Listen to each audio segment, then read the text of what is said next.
Halo sobat sehat semua, Assalamualaikum warahmatullahi wabarakatuh. Salam jumpa kembali dengan saya Sugito di channel Berbagi Sehat, channel edukasi dan motivasi seputar asam lambung, GERD, anxiety, psikosomatis. Berdasarkan pengalaman saya sebagai orang yang pernah mengalami penderitaan asam lambung, GERD, anxiety, psikosomatis. Harapan saya khususnya kepada teman-teman yang masih dalam penderitaan asam lambung, GERD, anxiety, psikosomatis, setelah menonton video ini akan dapat tersugesti dan termotivasi untuk dapat cepat sembuh. Saya bisa sembuh, insya Allah teman-teman pasti juga bisa sembuh. Badai pasti berlalu. Baiklah teman-teman, pada kesempatan kali ini saya akan berbagi seputar asam lambung, GERD, anxiety, psikosomatis dengan topik sudah sehat tapi gampang kumat. Baiklah teman-teman ya, sebelum saya lanjutkan, tolong yang belum subscribe channel ini, klik subscribe dan loncengnya supaya teman-teman tidak ketinggalan konten video-video berikutnya.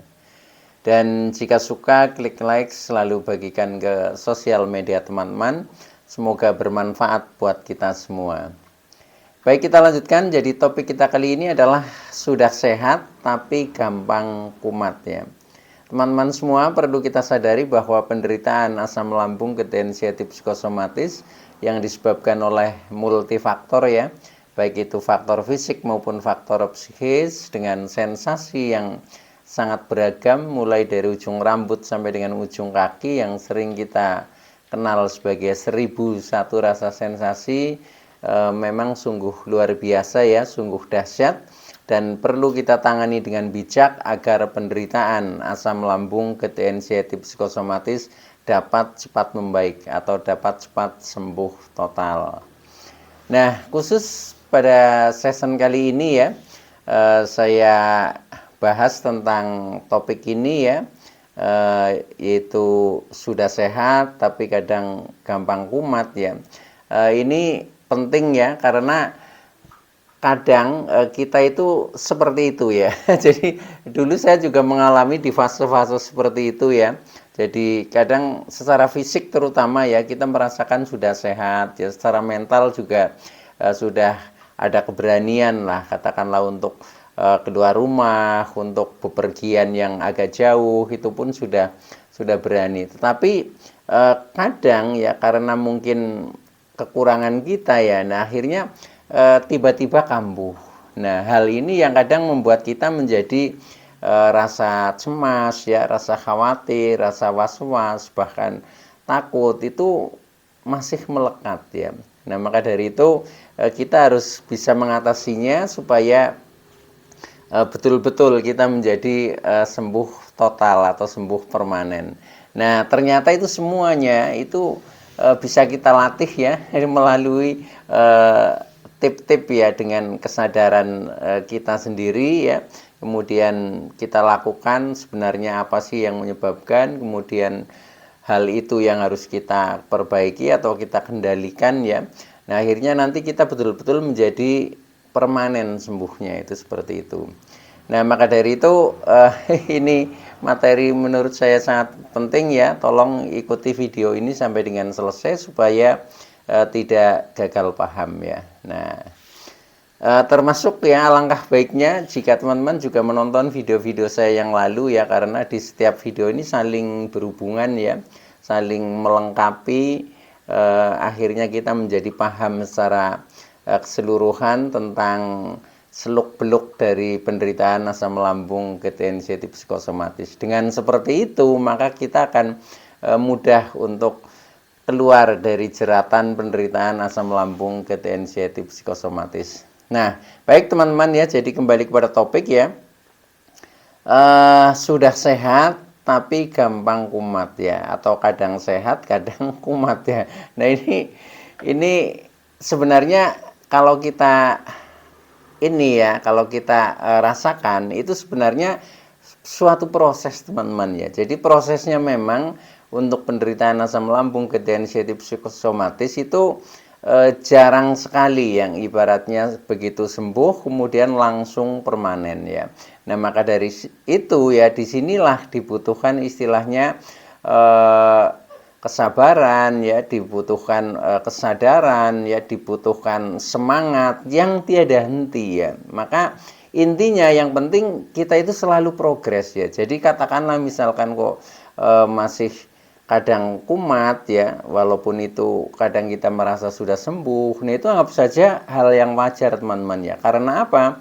Karena baik secara fisik maupun secara psikis kita kadang belum stabil ya, belum stabil dalam arti masih masa transisi ya, masa transisi atau masa perubahan ya, dari sakit kemudian menuju ke sehat. Nah di proses inilah ya yang kadang memang sangat menentukan terutama dari segi mindset pikiran kita ya, karena dengan istilahnya kita selalu berpikir positif ya, kemudian kita bisa mengendalikan seperti emosi, perasaan, nah, ini jauh akan menjadi lebih cepat ya, lebih cepat membaik. Maka dari itu di saat kita sudah katakanlah merasa sehat tetapi kadang juga masih mudah untuk kumat ya, entah itu pemicunya apa ya, nanti kita bahas pemicunya ya. Nah itu karena memang ya itu tadi, jadi belum stabil. Tapi yang lebih banyak ya, atau yang lebih dominan itu dari psikis kita teman-teman ya. Ketika istilahnya kita belum yakin ya, kita belum percaya diri, kita masih ada cemas, nah itu yang kadang masih istilahnya masih bergelombang lah, jadi belum stabil. Nah disinilah terjadi fase kadang sehat kadang kumat, itu seperti itu. Nah itu yang perlu disadari. Jadi ini adalah wajar ya, wajar karena ini merupakan tahapan prosesnya, Nah maka dari itu buat teman-teman ketika ingin cepat berlalu dari proses itu ya, memang kita harus lebih memahami lagi ya, lebih memahami lagi, dan kita harus lebih konsisten dalam menjaga diri kita ya. Kita di dalam berjuang untuk terlepas dari penderitaan ini juga harus lebih semangat. Nah itu di situ. Maka pentingnya termasuk pentingnya motivasi ya, pentingnya sharing ini adalah untuk memperkuat mental, terutama itu teman-teman. Makanya sering ya teman-teman kadang komen setelah misalkan kita mendengarkan video Pak Gito, saya merasa menjadi lebih tenang, saya menjadi punya keberanian. Nah itu artinya positif ya. Nah ketika hal itu selalu ya, nah maka nanti tahu-tahu kita ini sudah secara fisik sudah energik, secara mental sudah kuat. Nah, itu prosesnya seperti itu ya. Karena apa? Karena hal-hal masa lalu seperti trauma ya, seperti rasa-rasa cemas, takut dan lain sebagainya, itu sebenarnya sudah tersimpan di bawah sadar pemikiran kita ya. Nah itu akan bisa terlalui ketika kita sudah tumpangi dengan hal-hal yang positif, pikiran-pikiran yang positif ya. Contohnya mental takut itu ya harus diisi dengan mental pemberani. Nah bisanya berani kalau kita latihan ya. Nah atau kalau kita mendapatkan pencerahan.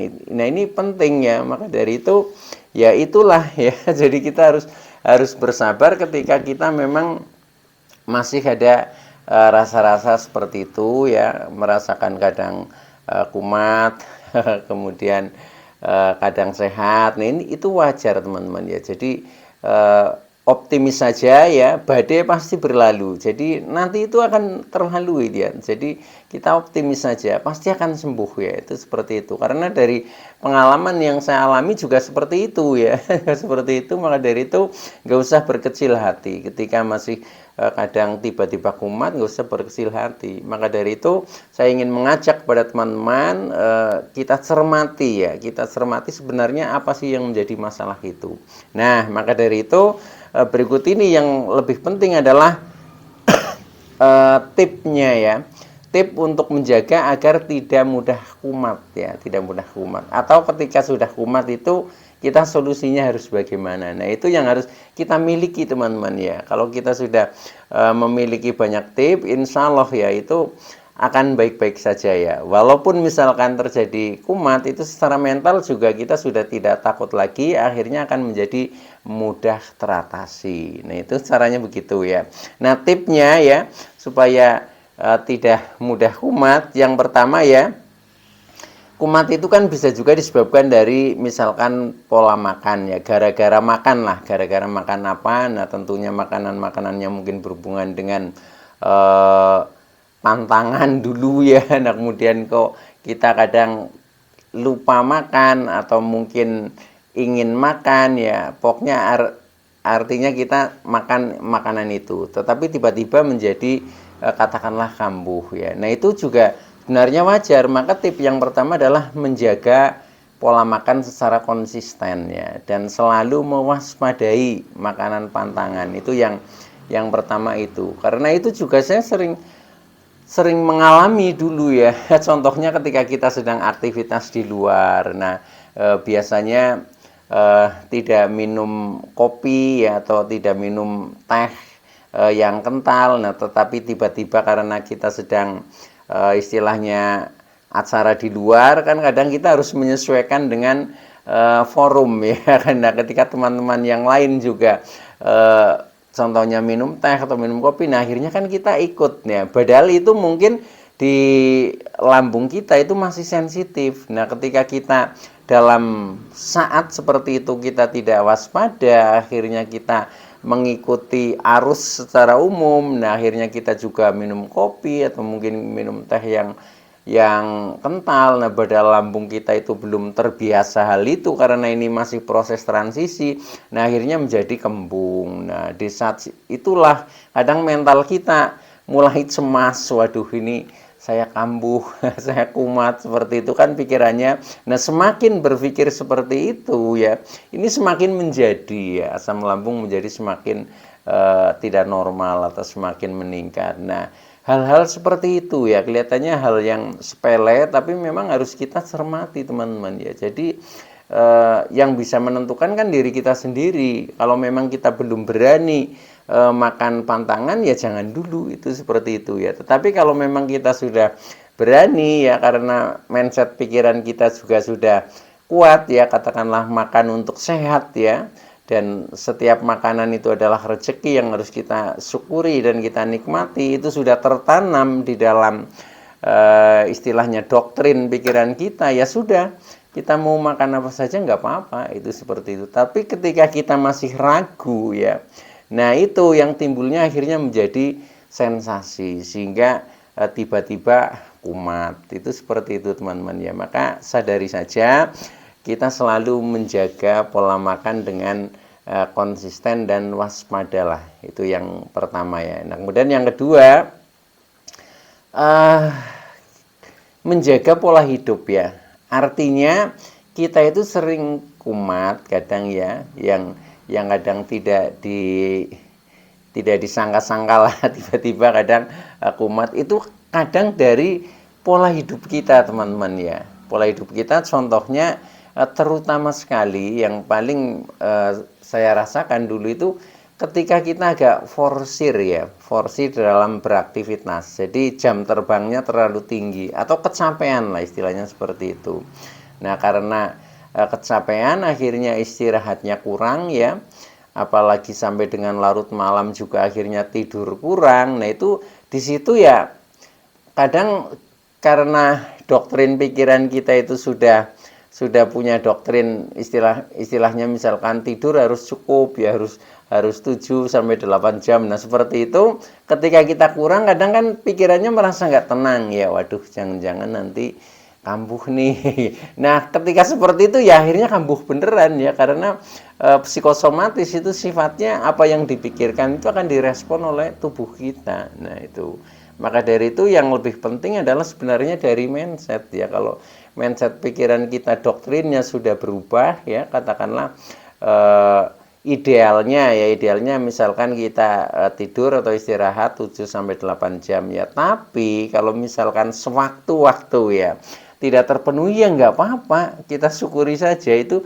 kalau sudah kita mendoktrinnya seperti itu sebenarnya nggak masalah. Kita sedikit kecapean nggak apa-apa, cuma kita harus sadar diri ya, setelah kita merasa kecapean ya kita harus istirahat di hari berikutnya, yaitu atau setelah kegiatan selesai itu harus dioptimalkan. Itu seperti itu. Seperti kemarin ketika saya menjadi petugas KPPS ya, pemilu itu kan mulai dari jam 6 pagi ya, itu sampai dengan jam 4 pagi ya. Jadi itu kan satu hari satu malam itu juga nggak tidur. Nah itu kan sebenarnya agak ini apa agak sedikit-sedikit cemas itu. Tetapi saya berusaha afirmasi positif, nggak apa-apa ya. Yang penting ya istilahnya kita nanti di hari berikutnya, nah itu seharian ya, nah kita pakai untuk istirahat. Jadi istilahnya ada gantinya ya dalam waktu yang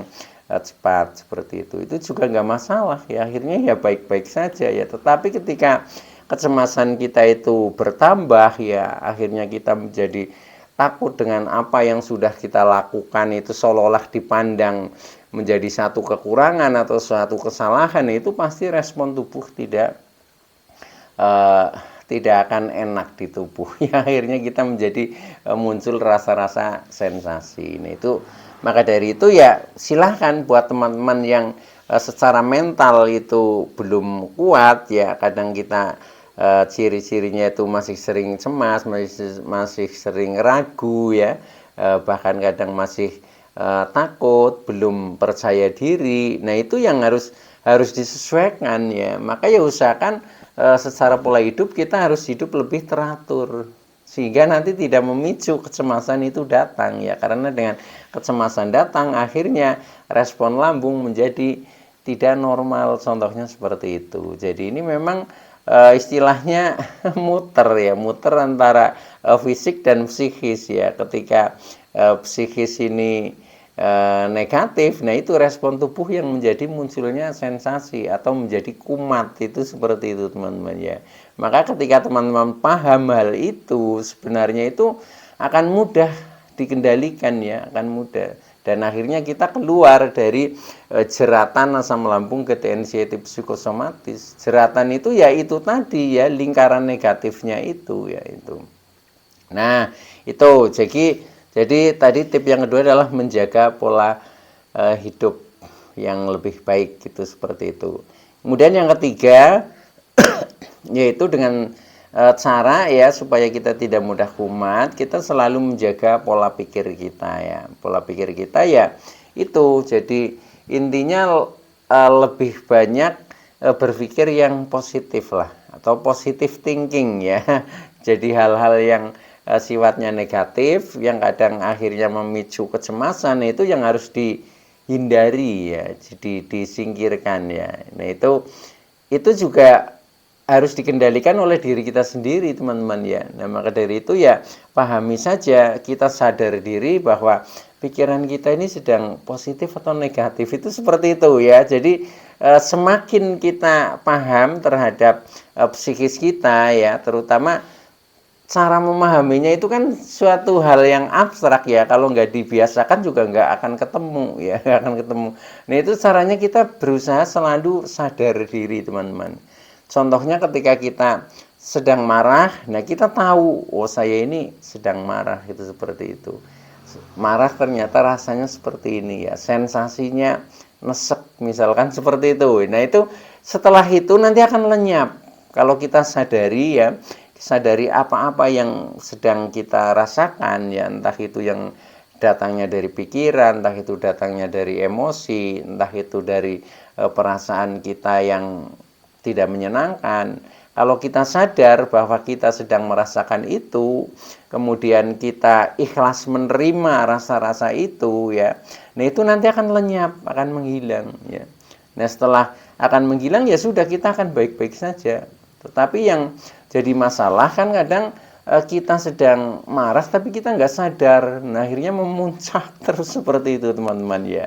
Atau kita sedang istilahnya merasa tersakiti ya batin kita, tetapi kita juga nggak merasakan, nah akhirnya ya rasa-rasa itu akan semakin kuat, jadinya seperti itu. Nah maka dari itu terima saja lah istilahnya, jadi terima saja apa yang kita alami, yang apa kita rasakan ya, bahkan kita syukuri ya. Jadi termasuk sakit pun itu harus disyukuri ya, karena ketika kita bisa mensyukuri hal-hal yang negatif ya, termasuk sakit misalkan, itu bisa jadi membawa berkah teman-teman. Nah hal-hal yang yang kelihatannya tidak mengenakan ya, tetapi membawa berkah, itu ketika dengan kita menerima hal itu ya, contohnya kita menerima sakit, itu kita menjadi lebih dekat dengan Sang Pencipta atau menjadi lebih dekat dengan Tuhan Allah Subhanahu wa taala. Nah, itu namanya membawa berkah ya.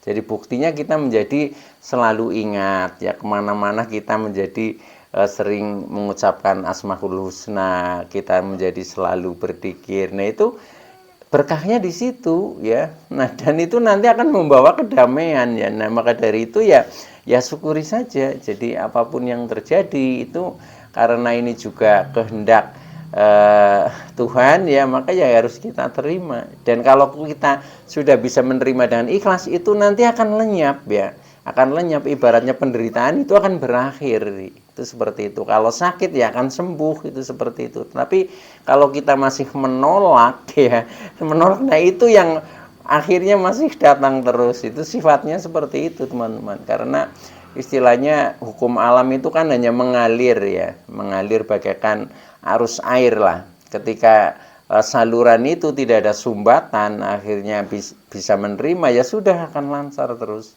akan baik-baik saja. Tapi kita ketika tersumbat ya, atau ketika menolak ya, ada penolakan, nah itu yang akan menjadi masalah, itu seperti itu. Nah, itu teman-teman. Nah, selain itu ya, ini juga kita harus bisa kuatkan dengan contohnya sering afirmasi positif ya. Afirmasi positif itu ya menguatkan diri kita sendiri melalui kata-kata lah. Contohnya kita selalu ingat bahwa asam lambung, ketensiasi, psikosomatis itu tidak berbahaya ya. Itu bahkan bukan penyakit yang istilahnya kita takuti ya, tapi itu hanya gangguan biasa ya, dan pasti akan sembuh. Nah, itu hal-hal untuk menguatkan diri kita ya, termasuk seperti saya itu sering ngomong ya, ketika ada rasa-rasa tidak nyaman ya, saya tepukan saja ke tubuh saya sendiri bahwa saya tidak apa-apa, saya baik-baik saja. Faktanya saya sehat walafiat. Nah, ini namanya afirmasi positif. Dengan seperti itu nanti mental menjadi tidak takut, menjadi tidak cemas. Nah, akhirnya sensasi itu akan menghilang. Itu seperti itu teman-teman ya. Nah, maka dari itu ketika teman-teman juga masih istilahnya kadang sensasi sering muncul atau sering kumat ya. Nah, ini selain afirmasi positif, itu perlu juga masa bodoh teman-teman ya. Jadi masa bodoh dengan sensasi itu hanya numpang lewat ya. Faktanya saya sehat walafiat. Nah, seperti itu tanamkan saja dalam mindset pikiran kita, bahkan jadikan doktrin. Nah, itu nanti kita akan tahu-tahu ya semakin energik, semakin kuat, mental juga semakin kuat, tidak penakut lagi, itu seperti itu ya. Oke, dan yang terakhir kita berusaha sumeleh nrimo ing pandum ya. Jadi mensyukuri apa adanya, pasrah dengan tulus dan ikhlas. Dengan seperti itu nanti perasaan kita secara kejiwaan ya, secara psikisnya itu jauh menjadi lebih damai ya. Ketika kita merasa damai, ayem, tentrem, ya sudah, akhirnya asam lambung juga akan normal, tidak akan terjadi GERD, sensasi pun akan menghilang. Nah, akhirnya kita menjadi sembuh permanen. Oke teman-teman ya, itu dulu yang bisa saya sampaikan, kurang lebihnya mohon maaf ya. Terima kasih atas like, subscribe, serta komennya. Saya Sugito dari channel Berbagi Sehat. Saya bisa sembuh, insya Allah teman-teman pasti juga bisa sembuh, badai pasti berlalu. Oke, terima kasih. Wassalamualaikum warahmatullahi wabarakatuh.